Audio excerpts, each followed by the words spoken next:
Welcome to Mission Evolution Radio Show with Gwilda Wiyaka, bringing together today's leading experts to uncover ever-deepening spiritual truths and the latest scientific developments in support of the evolution of humankind. For more information on Mission Evolution Radio with Gwilda Wiyaka, visit www.missionevolution.org. And now, here's the host of Mission Evolution, Miss Gwilda Wiyaka. Trees. The silent giants are often overlooked in our daily lives, but do they have hidden powers, perhaps magical abilities or dormant potential that we really should be considering? Mission Evolution Radio TV show is coming to you around the world on the Voice of Canada Broadcast Network, www.vocbn.ca. With us this hour to explore the healing properties of nature is Dee Davidson. Ellen lives in the redwoods of Northern California, where she's fallen in love with the trees. It began when the old growth redwood behind her house visited her in reoccurring dreams. Then she felt called to spend time hiking and meditating in the ancient forests. Over the next 17 years, the trees healed Ellen from fibromyalgia, insomnia, and chronic fatigue, as well as opening her perception, creativity, and imagination in unexpected ways. Ellen has worked as a creative writing, piano, elementary school teacher, and author. Her website, ellenddavidson.com. Ellen, thank you so much for joining us on Mission Evolution. Thank you for having me. It's just a wonderful, wonderful topic to be talking about today, the trees and nature. Your bio states that the old growth redwood behind your house visited you in reoccurring dreams. Please tell us a little bit about those and what you concluded from them. It was 32 years ago, and I had first moved into this house. There's a giant old growth redwood in my backyard, and those trees can be up to 2,000 or 3,000 years old. Mm. I don't know exactly how old that one is, but it's big. And I started dreaming every night about that tree, and it would teach me things in the dreams, like what its energetic radius was. It would show me mushrooms and fungi. And this is way before all the information about the importance of the mycelial networks became public knowledge. But that was long before I thought it was remotely possible that a tree might communicate with us. And so I was into dreams, and I wrote them down in my journal, and I analyzed them from a Jungian perspective as if the tree was part of me. And now I don't know. I think it might have been the tree visiting. That's pretty amazing. So, how long do those dreams last? They still happen every once in a while, but for 2 years, when I first moved into this house, I would have 3 a week. Really vivid dreams. Goodness. So, Yeah. what led you to the conclusion that trees are sentient? Well, it was actually fairly recently when some of the science came out with Suzanne Simard and the mother tree, and there's so much information now that trees actually communicate with each other. Institute of Heart Math is doing a tree-human connectivity study about how trees respond to our emotions, and my own personal experience with the trees. There were some wild things that happened that were inexplicable, and so I started to wonder. Well, share with us some of those wild, inexplicable things. Well, one that's really easy to explain is one time I would sit for a couple hours. I'd hike for maybe 4 miles and then sit with the trees, and I had been sitting for a long time, and I started smelling a little bit of smoke, and there weren't any fires here in Northern California, and I thought, "That's strange. I wonder what I'm smelling." And into my head suddenly came this information that I was smelling smoke from fires in Siberia. And I thought, I don't know if there's any fires in Siberia.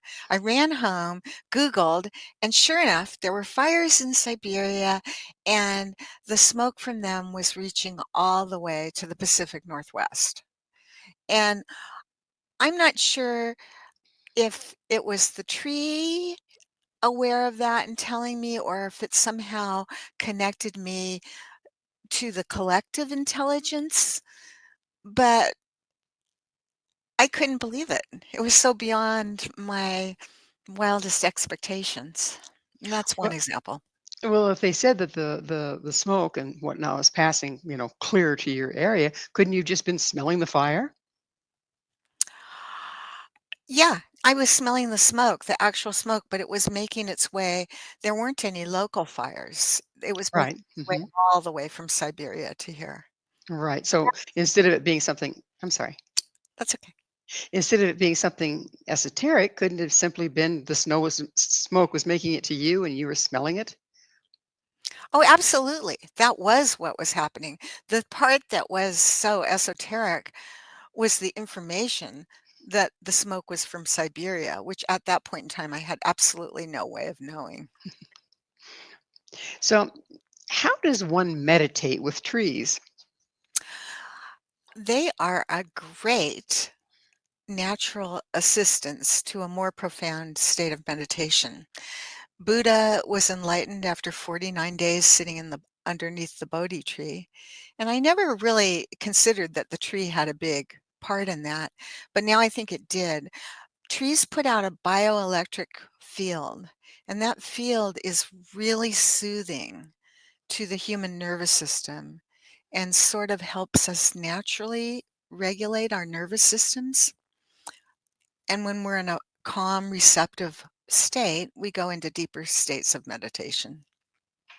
So the bio magnetic or whatever you called it, is that the same as the field that's put out by our human hearts and creating our auric field? It's the bioelectric field, and trees have it, and we have it. And human beings, for the most part, evolved with trees. Our systems are really compatible. The trees calm us down and bring us into coherence. They're so they're so amazing. What about the ability that they have to exhale what we need to inhale as we inhale and we exhale what they need. So they put out the Yes, oxygen and we put out the carbon dioxide. I know. We've just evolved in this beautiful relationship with trees, and that's another meditation factor is just simply breathing in the presence of a tree. Actually, they've discovered that trees have a pulse. It's from dendritic pumping, the way they pump the fluids from their roots up to their leaves, and it has a very slow pulse. And that also helps our own heartbeats slow down and come into a rhythm, not as slow as that of the trees, which is very slow. But there's a lot of relationships between ourselves and trees that are just being discovered by scientists. Well, how does that pumping work? They don't have hearts, do they? No, they don't have hearts. They have a circulatory system, and it works through the way the needles and leaves, the stomata, open and close, and somehow that draws the water up. And but And if you've ever looked at the vascular network of a redwood tree, for example, some of them have been burned or opened up so that we can see it's extensive. it would have to be to support all that mass, wouldn't it? Yeah. Yeah. So what do you discover by meditating with trees? Well, uh, it's different. The quality of my thoughts and ideas and imagination changes. And it took me actually years to figure that out because it's subtle. But I now know Osprey Oriole Lake wrote a beautiful book, The Story is in Our Bones. And in it, she talks about how most civilizations, including Western civilizations, used to make decisions out underneath what are known as council trees. And I now think that the kinds of ideas people would come up with under a tree would be inherently different than the ones in a building. I know my imagination takes off. I get ideas for stories, and I'm just in a state of deeper peace, more receptivity. Do you think that there's something about the field of the tree when you're sitting in it that encourages us to go from beta brain waves to alpha and even omega? Absolutely. And the amazing thing about it is it's pretty effortless. We don't have to do a lot, just being in the presence of the tree. I used to joke with my friend for a while, we were meditating with a Vajrayana Lama that was a master at Dzogchen, and, I used to joke that being in the presence of the trees and meditating felt the same. It was like being with a guru because Well, there's that field that they put out that makes it easier to get into a deep state of consciousness for yeah. normal people like me that aren't particularly skilled at it.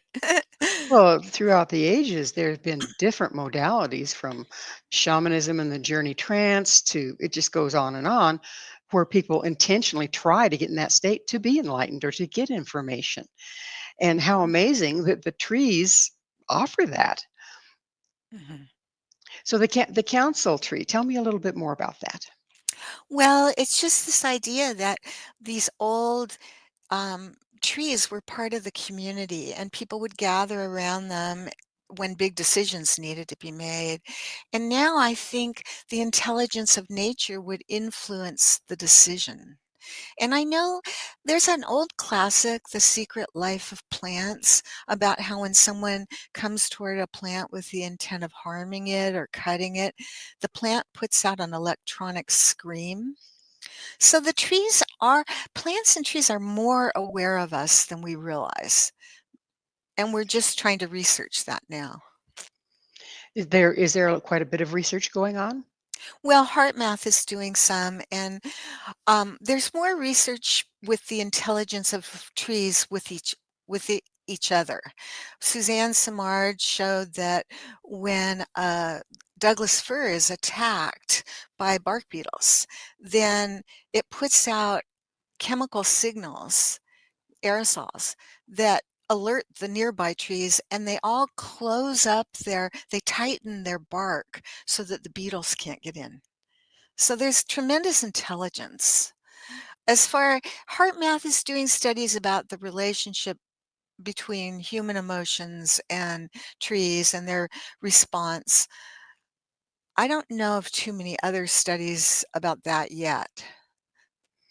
We'll leave it to heart math to be leading the way, right? Yeah, right. Yeah, because they work so much with the energetic field around things and how there's a whole bunch of stuff going on there that we've been heretofore kind of unaware of. So, yeah, pretty Definitely. fascinating. Yeah. Well, it's time for us to take a station break. Ellen and I will return very shortly, so please don't you go away. This is Mission Evolution, www.missionevolution.org. We'll catch you on the other side of this break. What is forest bathing? I had no idea. With us this hour discussing communing with nature is Ellen D. Davidson, the author of Sacred Forest Bathing. Her website, ellenddavidson.com. So there is the question. What is forest bathing? I had no idea when I started practicing it. It uh, it's a term that was first invented by the Japanese. They call it Shinrin Yoku, and they've done studies now for about 30 years on the benefits. What it basically entails is immersing oneself in a forest a- and practicing mindfulness techniques at the same time. That's interesting. So we're talking about the forest now instead of just, you can't see the forest through the trees, right? Right. Just instead of just the trees, you're talking about the whole forest. Is that Yeah. correct? Yeah. There's an atmosphere in an unspoiled, intact forest that we humans can feel when we walk in there. There's a deep hush. And I recently found out from Diana Beresford Kroger's book, Our Green Heart, that the hush has scientific reasons.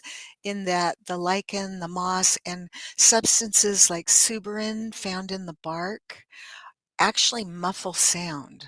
So when we walk into a forest, we're walking into a place that feels quiet and peaceful, punctuated with sweet songs of birds and splashes of creeks.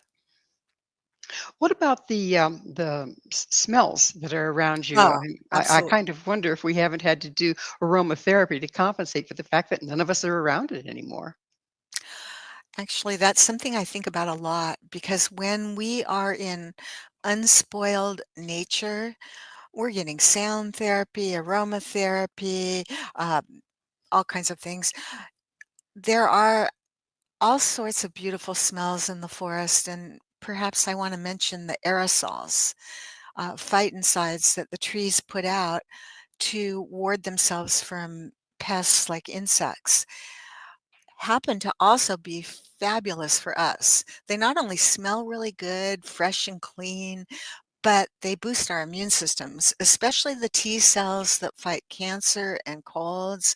And the Japanese in their studies have found one forest bathing trip for 2 or 3 hours minimum. The beneficial effects last for 30 days. Well, it sounds like time to do a regular field trip, right? Right? And, most people can get to a park or it's not just forests. There have been studies about blue spaces, lakes, rivers, oceans also do it. I suspect any wild natural environment is deeply healing for us, from deserts to prairies to mountains.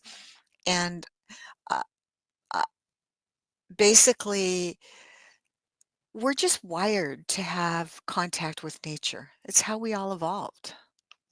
Well, exactly. We certainly have separated ourselves from it, though, haven't we?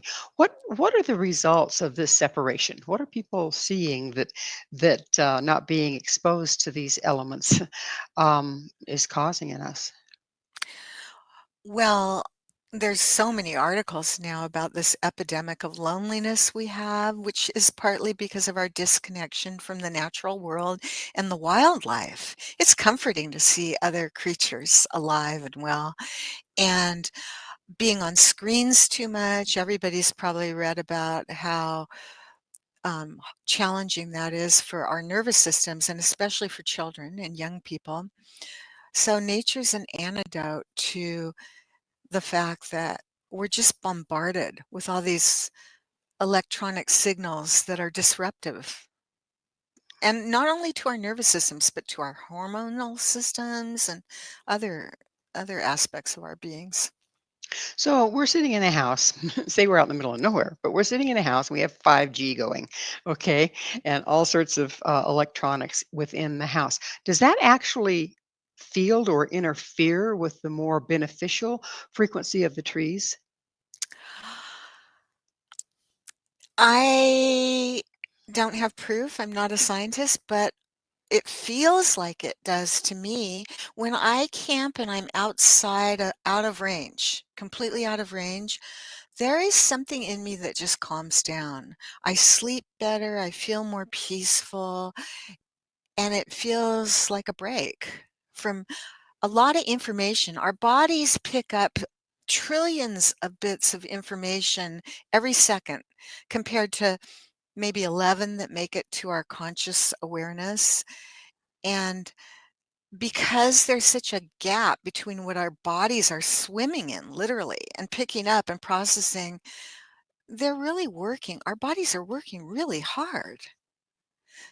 So being in nature is simpler. We're not so bombarded. When we're in nature, do we start to form a resonance on a lot of other levels as well with the frequency that's being put out? I think so. I It feels like it. One of the things that's different about being on computers or interacting with artificial intelligence, which so many people are fascinated by right now, that's so different in nature is sensual. We are immersing in an experience that appeals to all of our senses. It's very embodied. We smell, we hear, we feel the soft air caress our skin, or maybe the cold air give us goosebumps, but it interacts with us on a physiological level, very sensuously. When we're in front of the computer, I know if I'm writing a story and I get really engaged and I'm on the computer, I can totally lose track of time. I can completely forget about my body, not realize I'm tired, not realize I'm hungry until I get up and collapse. But nature, so what I found when interacting with AI or the computer is that I end up tired afterwards. When I am out in nature, I leave renewed. I'm filled up and restored. Do you think that, or is there any evidence that, particularly our younger people, so focused on the handheld stuff and the computers and the cell phones and the tablets, and does that, because they're not engaging their sense of smell, they're not engaging their sensual senses, it's pretty much visual and audio. Is that starting to deteriorate the other senses to where they are kind of lagging behind? I think, well, absolutely. One thing I think is really atrophied in a lot of modern humans is a sense of smell. And I can smell people in the forest with huge amounts of perfume and laundry detergents for 40 minutes after they walk by, if somebody walks by, and I'm thinking, "How can they be saturated in that much scent? Don't they notice?" And they must not, because nobody would do that if they were smelling it the way I'm smelling it. But my sense of smell has improved from being out in the woods a lot because I wanna smell all these enchanting smells, and they're subtle. Some of them are quite subtle. I know exactly what you're talking about. I can be out in the woods, and if the wind's right, I can smell somebody coming from several miles. I know, and the animals can, Oh, and it yeah. disrupts our ability to smell the soil after a rain or the very, delicate fragrances of trillium flowers or even the scent of fresh water. Mm. They all have a smell, and we're missing out. So and we're missing out on quiet. So when we're in a forest, not only is it quiet, but then there's the bird songs and there's the way the needles and leaves rustle in the breeze and all these delicate and um, beautiful sounds that lull us and make a music that's quite beautiful that a lot of people will go to a forest and have their headphones on. So they're missing that whole aspect of the sensory experience. And in fact, one of the main techniques of forest bathing is to turn off all the electronic devices. I can understand how that would be. It's not just the scents that we wear and the stuff in our clothing, but what about the pollution that, if we live inner city, or don't even have to be inside the city anymore, it kind of chases out and uh, Yeah. soaks the world around it. So what about the pollution? Is that affecting us? Well, trees are a big solution to that because of the way they absorb the carbon and put out oxygen. And um, the redwoods can take 400 years to mulch and rot back into the forest floor. So, and during that time, they're habitat for all kinds of salamanders and different creatures.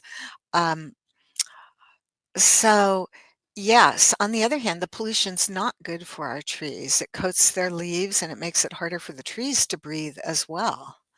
And now with forest fires putting out so much particulate, it's really rather a disaster. We need to restore forests. We need to preserve the ones that we have and plant new trees, not monocultures, but more natural, diversified forests, because our survival is tied with that of the trees. Well, there was a natural cycle, still is, but it goes along with everything else of a a forest will burn, catch fire, and it renews itself by doing so. Um, Mm. However, the fact that we're also harvesting trees, what kind of impact is that having? Well, we've taken too many. There's nothing inherently wrong with it. I mean, we're creatures, we want to survive, we need homes, and wood makes beautiful homes, beautiful furniture.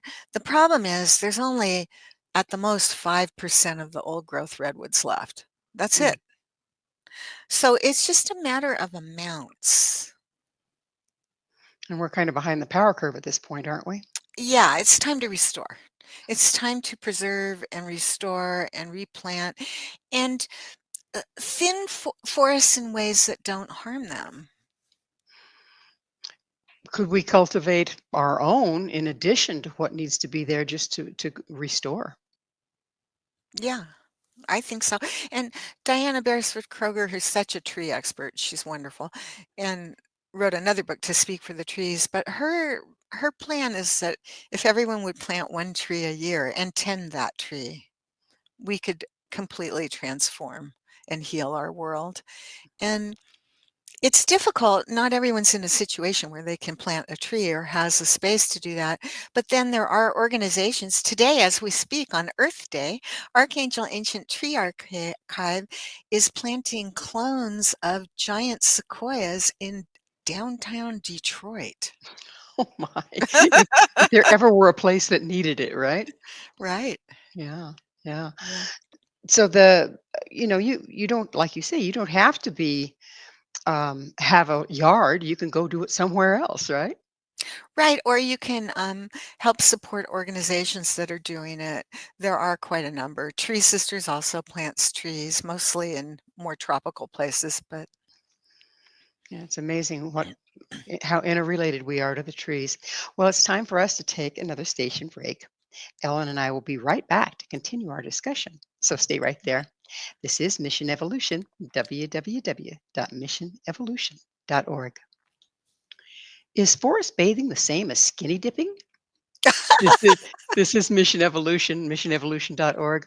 With us discussing forest bathing and its benefits is Ellen D. Davidson. Her website, ellenddavidson.com. Ellen, I know that we have talked about some about forest bathing, but I think people are still kind of going, what's that look like exactly? What's it look like exactly? So if you were to try to guide someone through forest bathing, it's probably a little more than just walking in the forest. Would you share? yes, it's definitely more than just walking in the forest. Um, it's being very present and mindful while walking in the forest, or you can practice yoga or sit in the forest. It doesn't necessarily involve walking. It's being in the forest and being aware of being in the forest. And the techniques involve silence. So if practicing with other people, not a lot of talking. The goal is to tune into the environment. Of course, turning off phones, not listening to music because we want to hear the bird song and the wind in the trees. And then just spending a couple hours noticing as much as possible, but in a state that's called soft fascination. I like that. That's a nice thing to call it. What about children? I mean, we've isolated our children into our artificial environment, and thus they remain. So they grow up learning not to look around them. Their peripheral vision has closed in because they're always focusing ahead, whether it's on the teacher or on the computer screen. How can we direct children and guide them through forest bathing? Nowadays, there's even forest schools that have started up. Some kids get to be educated outdoors. A lot of schools are also starting school gardens, and Mm. the kids get outside and garden. And that's great if there's not access to a forest or a park nearby. The point is, I think what happened too is when I was young, children just played outside all the time, and our parents weren't worried too much that we'd be snatched or anything bad would happen to us. And now, in being more careful because we feel more threatened, understandably. We keep the kids inside the house more. So, making a conscious effort to find outdoor activities that the kids can participate in is really important. Wouldn't it be great to start a like a family tradition of once a week that the whole family goes out someplace that's natural in its Right, and most people do have access at least to a city park that's beautiful and has trees and I do recommend if starting a practice, a nature therapy practice, that people find places as close to home as possible because part of the practice is to return again and again to the same places and establish an intimate relationship. what does that relationship do? Are we looking at something that's kind of a form of attunement that when you go back you're automatically conditioned to sink deeper into the environment? Yes, we get to know it better just the way we would a person. I mean, we can hit it off with all kinds of people, but if we have a good friend, we take the time to really get to know that person in all moods, all weathers, different life events. Well, nature's the same way. There's different seasons. When we know a place, we'll know when the columbines are coming up to bloom, and we'll want to see them every year, or when the berries are ripe. And so I think of the book The Little Prince, that old classic, and how that one rose is so precious to the little prince because he takes care of it. And part of our epidemic of loneliness right now is we've lost the intimacy. We have a bucket list. We want to check off all the places in the world that we're going. And that's great. There's nothing wrong with that. But we should also want to get to really know some places and fall in love and be enchanted with the beauty and magic of the earth. How much of a distraction is a whole bunch of other people, tourists and whatnot around? How can we move through that distraction in order to connect? That's hard. I mean, solitude in wild places is a precious thing, and it is becoming fleeting. When I was in high school, there were only like 2.5 billion people on the planet. Now we've got more than 8 billion. That's a lot more people. And we do want people to bond with the earth and get out in nature. I think we should just make more wild places by nature will do that. All we have to do is leave places alone for a while It's and make amazing, those. amazing how fast nature will take it back over again, isn't it? Yeah. So that's what I think. We just need to make this access it should be a human birthright to have But access to nature.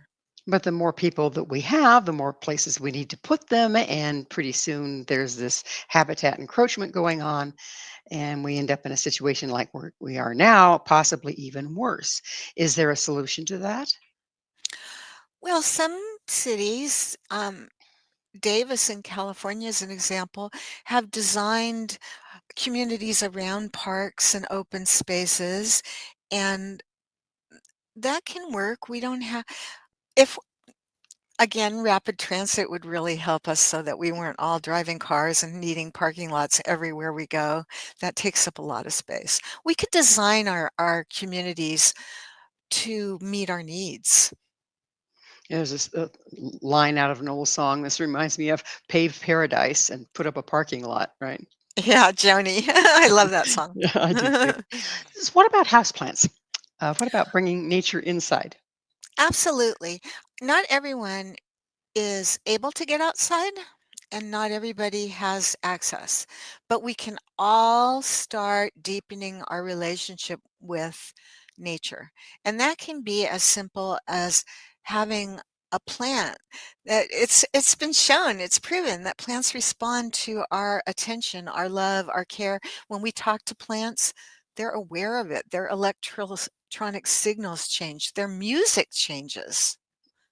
So we can translate the music that plants put out now from the electronic signals. How is that done? How do they record that? And is it scientifically done, or are we just kind of doing it in our backyard? No, it's science, and they clip on little electronic sensors onto the leaves of the plants and, pick them up. And this is a personal thing, but I sometimes play the piano and I make stuff up and channel it a little bit. And sometimes after a day in the forest, I come home and I would make up this music. And then we heard some channeled music from the redwoods. And my best friend and my husband were dumbfounded. They both looked at me and they said, "That sounds like what you're playing when you've been there." So this is another example of how we're picking up more than we know we're picking up. So you're bringing home the attunement, if you will, Yeah. or the resonance, and putting that to music. Yeah. They did that eons ago, like Vivaldi's Four Seasons. They'd go out in nature, be inspired, and then come back and make a beautiful composition. And they have a quality that just regular composition does not, that's lasted over the ages. I can certainly see what you're talking about there. So, Yeah. um, what is nature intelligence? That's a really good question. It's the way it's so intricately interrelated, and that shows so much intelligence. One example is the salmon swim up the river of their birth to spawn, and after they lay their eggs, they die, and then they leave nutrients like phosphorus and nitrogen that the trees need. And then the trees grow and benefit from that and create shade for the deep pools the salmon need. And I think the intelligence of nature is all about the relationships. They're so the relationships are intricate and diverse. Do you think that by observing those, there's lessons to be learned? Oh, absolutely. And honestly, I think we could save ourselves by biomimicry is becoming a bigger thing where we can copy how nature does things. And the more we learn, the more we can see the elegance of the natural designs. I know that one of the things is in home design. It used to be people were smart when we were first colonizing, and they'd build the houses in such a way to take advantage of solar gain because heating was not an easy thing. Yeah. And but that we've gotten away from that. Now we position the house in the way that there's the best view, have huge picture windows, right, looking out on the Mhm. view, and it's in the west. So the house heats up and you have to cool the house. Okay. Um, how much can observing nature and how can we observe nature and design our habitat around it?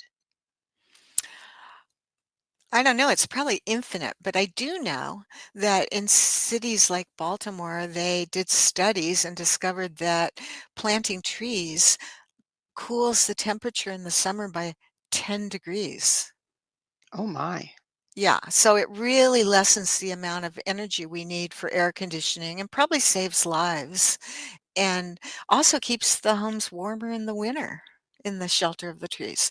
So, Yeah, it's the shelter is an amazing thing too, isn't it? They break the wind and you know right. create a beautiful little space to be where it's more peaceful. Um, why do you think trees and whales are calling us? Well, I'm pretty imaginative. So, but I'll share. So I was in Hawaii and I was swimming with the whales and they sing. So I'm floating around with all those beautiful varied whale tones. And then I had a dream. It was another one of those dreams. I had a dream that this tree I know well here that I've named Ancestor Tree was calling me to come bring the whale songs and energy back to the tree. And I thought, well, that's odd, but okay, I'll go see what happens. So my friend and I went when I got back to the tree, and we felt like this energy was flowing through us and that it was going right into the electromagnetic uh, lines like acupuncture acupuncture points on a grid or something in the earth. And the tree felt really satisfied after. And that's very anthropomorphic. It's not science. But I feel like the redwood trees, the old trees all around the planet, probably not just redwood trees, and the whales are both working with the uh, electromagnetic lines that crisscross the earth, and that they have some relationship. How did you bring the sound of the whale to the tree? Oh, well, it was so fresh in me. I did sing a little bit and dance. Like, I've seen those beautiful Hawaiian hula dancers that look like goddesses rising from the sea and move just like the waves. So, I did my imitation, which was quite clumsy, but I was feeling it and was sort of making some of those whale sounds when I was there. So once again, resonance. Well, it's that time. Please stay with us as Ellen and I continue to explore the power of the natural world. This is Mission Evolution, www.missionevolution.org. Can nature cure what ails you? This is Mission Evolution, missionevolution.org. We're continuing our discussion with Ellen D. Davidson. Her website, ellenddavidson.com. Ellen, in your bio, you mentioned several diseases or chronic conditions that you feel that walking in the forest with nature healed. Would you tell us that story, please? Sure. And it's not just me. The Japanese have proven that forest bathing lowers blood pressure, improves mood, alleviates depression, boosts immune system, lowers stress hormones like cortisol, speeds wound healing, and uh, all kinds of helps kids with ADHD. So that's a reason to take the family to the woods at least once a month. And I think it makes your hair grow. I'm 70 and my hair has never been thicker. And since I started forest bathing, my hair just went nuts. It just came in. So there's all kinds of benefits. It's good for your skin. Uh, Anything related to stress is helped by being in the forest. Well, you mentioned fibromyalgia and basic things. How can you be sure, or have there been studies that indicate that indeed it was your forest bathing that made the difference for you there? I know it was because of, my experience. I'd had it for a while. My first daughter was really colicky, and she never slept, and it was just such a stressful experience for me that I lost the ability to sleep, and that started a cascade of symptoms, um, including the muscle spasms, and then the exhausted chronic fatigue, and then I caught millions of colds, and I had tried everything by that point. I'd done acupuncture, hypnosis, counseling. I even went to a psychiatrist. I tried some medications which didn't agree with me, and nothing worked. I just could never sleep. And then it got so bad that I started using tranquilizers a couple times a week just so I'd get some sleep. And that went on for a while until my youngest daughter went to the hospital with a ruptured appendix for 10 days. And I was so stressed out because she was life and death that Oh, I was taking awful. them every day. By the end of that 2 weeks, I was addicted. And I couldn't believe that I had become addicted to a drug, but so it was.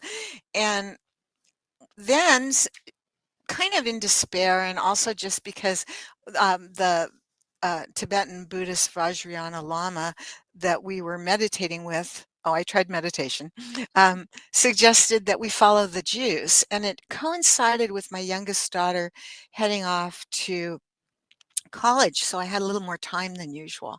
I'm So I sorry, started, follow the what? my youngest daughter went to No, college. no, before that, you said he suggested you follow the Oh, follow the juice.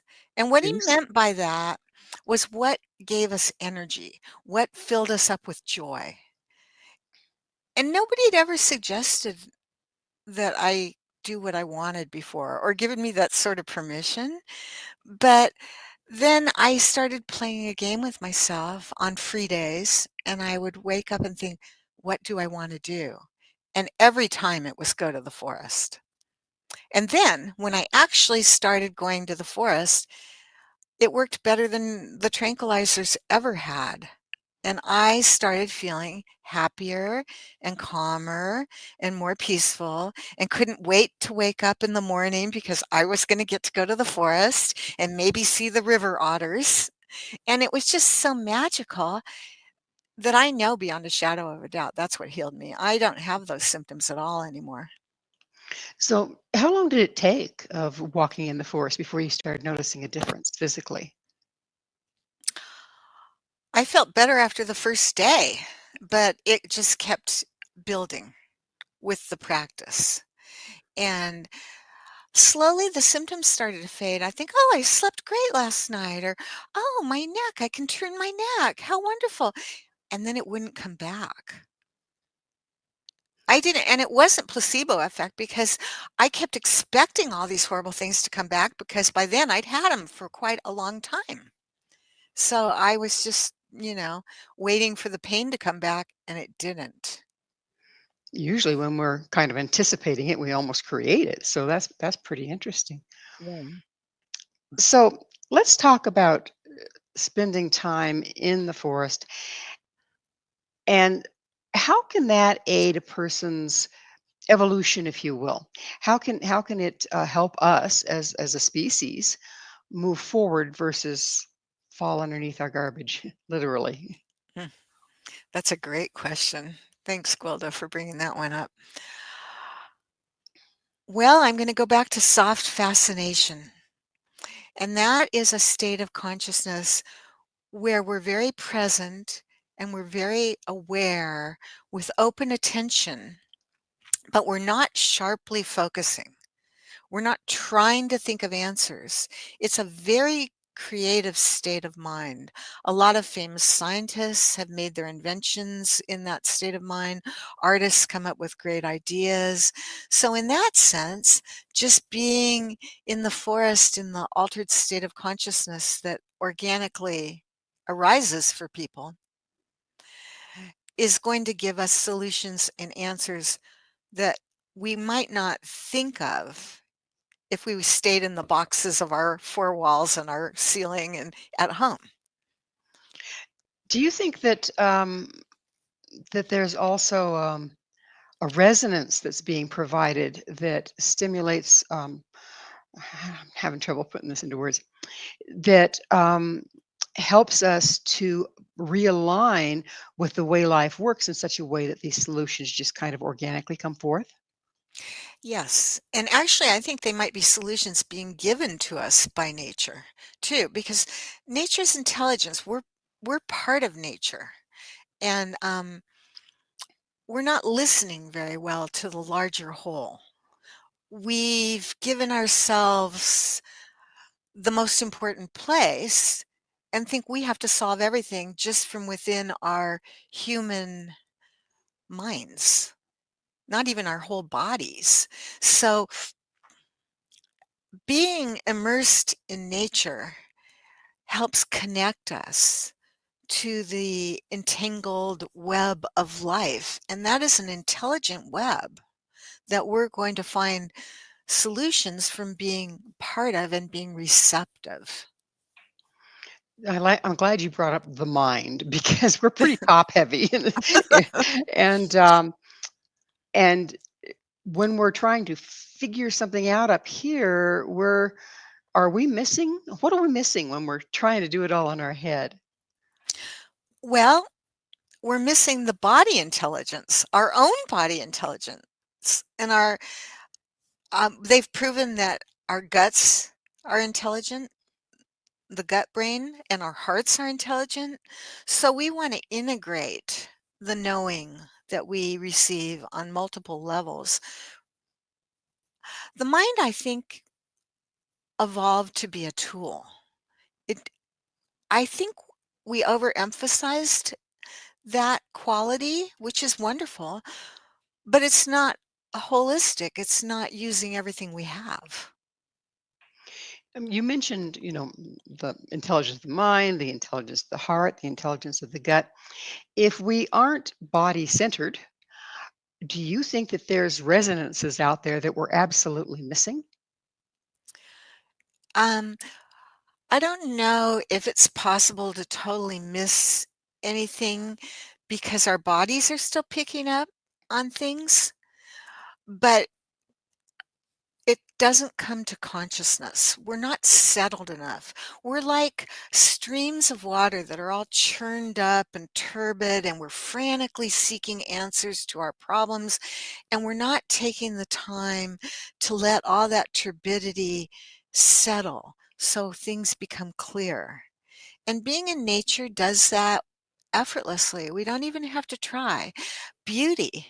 Beauty lures us outside of ourselves into states of gratitude and awe and wonder. And those are higher states of consciousness. We're going to expand our perspective and our perception when we're in those states, and new ideas, fresh ideas come. What you mentioned were heart centered experiences, weren't they? Yes, yes. And everybody knows when they see the most beautiful sunset of their lives, or a wild animal, the otters frolicking in the creek. We all know that those are exalted moments where we pause, we stop for a moment, and we really become present. And that's the other question I had for you is I they have all these lovely ocean sounds to sleep by and the sounds of nature and running water and falling rain and it goes on and on. But when I play one of those, it's like it just doesn't do it. What's going on there? Do we have to be in the moment versus something that's been recorded? I don't know, that's also a fascinating question. They have done studies on birdsong, and birdsong is really good for us. It also lowers cortisol and stress hormones and boosts moods and immune systems, and they found it works even with a recording. And now some musicians are incorporating the sounds of birds into their compositions. So I think it still benefits you when you listen to those recorded sounds, but nothing's going to be as good as the full sensual immersion of going on a camping trip or sleeping out under the stars. That's just better. It's quantum. So maybe that's why I'm left cold is because I kind of live in nature. Right, compared Yeah. to what you already have. So Evelyn, it's that time in the show when I get to ask you, what's your mission?